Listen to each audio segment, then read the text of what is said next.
6 p.m. Assalamu alaikum. This is Radio Pakistan. The news read by Daman Zaman. The headlines. The president has arrived in Tajikistan to attend the International Conference on Environment, Water and Sustainable Development in Dushanbe. The Chief Justice has ordered the issuance of passports, driving licenses, besides computerized national identity cards to transgenders at the earliest.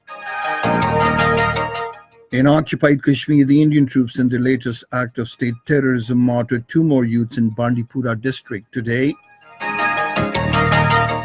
The United Nations has called on the United States to halt its policy of forcibly separating children from migrant parents entering via Mexico.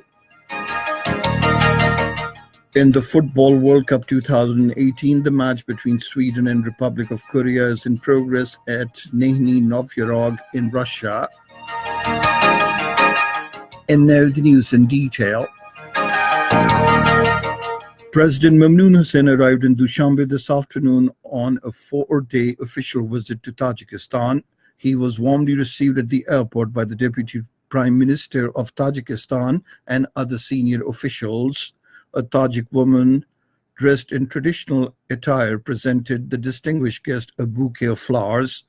Earlier, the Pakistan ambassador to Tajikistan, Tariq Iqbal Sumro, told APP that President Mamnoon Hussain and his Tajik counterpart, Imam Ali Rahman, during their talks will discuss the whole range of bilateral ties with a view to further strengthen and diversify the relations in different fields of mutual interest.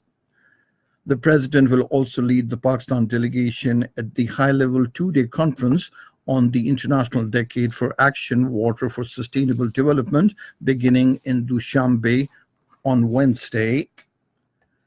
The Election Commission will complete the process of scrutiny of nomination papers filed for candidates for the upcoming general elections by tomorrow. According to the Election Commission, a total of 21,482 nomination papers have been filed across the country for national and provincial assemblies. 6,063 candidates are contesting for 3,342 seats of the National Assembly, while 15,419 nomination papers have been filed for the provincial assemblies seats. The Election Commission of Pakistan has rejected reports appearing on certain television channels that the Commission has sought explanation from NADRA on the issue of data leaks on the request of Pakistan Tehreek-e-Insaf. In a statement today, the Election Commission clarified that it has so far not received any request from the Pakistan Tehreek-e-Insaf regarding NADRA. However, the Commission has written a letter to NADRA seeking explanation as to why a newspaper published details of electoral lists on the 25th and 28th of last month without permission from the election body. The Commission once again made it clear that this letter has nothing to do with the request of the Pakistan Tehreek-e-Insaf. Pakistan Tehreek-e-Insaf Chief Imran Khan has submitted his written reply through his counsel on objections raised during scrutiny at the returning officers for NA 53 Islamabad. In his reply, it has been mentioned that the objections are concocted and unverifiable. It adds that objections are in the form of photostat copies for the purpose to hold a media trial. 63 candidates had filed nomination papers for NA 53 Islamabad. The returning officer had summoned PTI chairman Imran Khan, PMLN leader Shahid Khaqan Abbasi, and Aisha Gulalai today for the scrutiny process. The Supreme Court has ordered NADRA to complete computerized nationalized identity cards issuance for transgenders within 15 days. A 2-member bench headed by the Chief Justice of Pakistan, Mr. Justice Mia Saqib Nisar, hearing the suo motu case regarding transgenders' problems for getting their CNIC cards at the Lahore Registry of the Supreme Court today, also constituted a committee to submit recommendations regarding the issue. The Chief Justice also ordered for issuance of passports and driving licenses to transgenders as early as possible. The World Bank will provide $200 million loan for improving the living standards of the masses in the Punjab.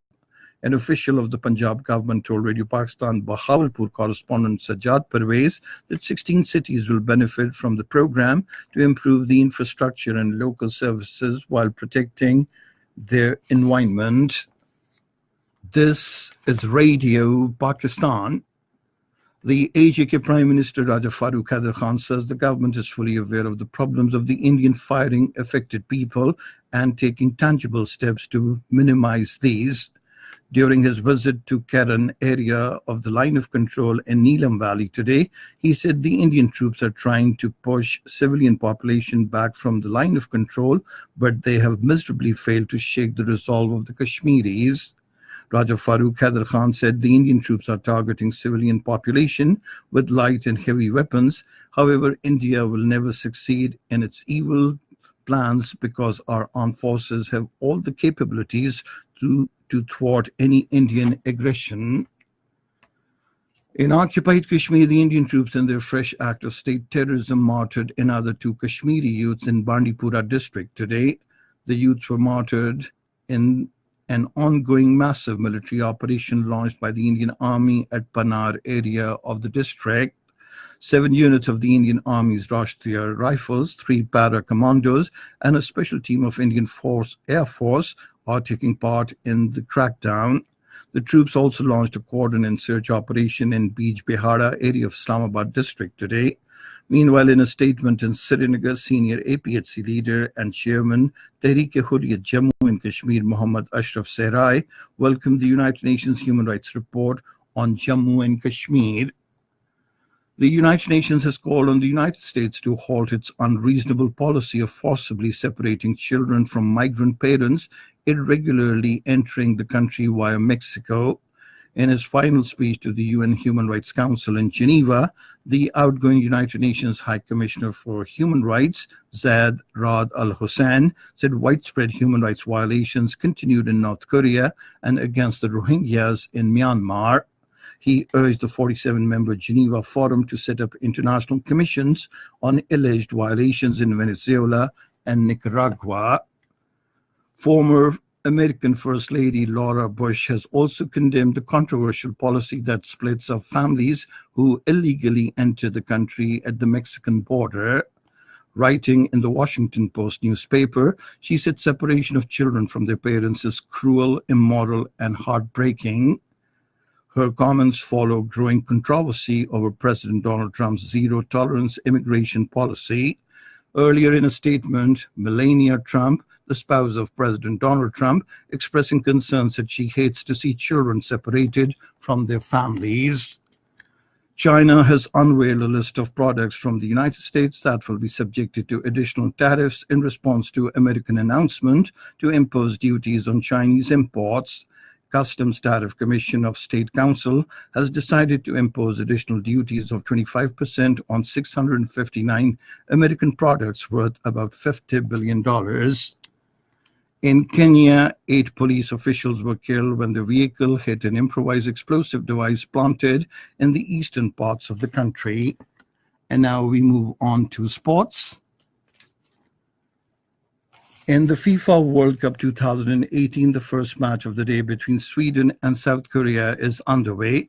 Belgium will play against Panama and Tunisia will take on England in the remaining 2 matches of the day. And finally, the weather. Mainly hot and dry weather is expected in most parts of the country during the next 12 hours. However, more rain, thunder showers with gusty winds are expected at isolated places in Malakand, Hazara, Rawalpindi, Gujranwala divisions, Kashmir and Gilgit-Baltistan. And that is the end of this news bulletin. For more news and analyses, log on to our website, radio.gov.pk, and you can also log on to our Facebook link for live video streaming of our bulletins, facebook.com/Radio Pakistan News Official.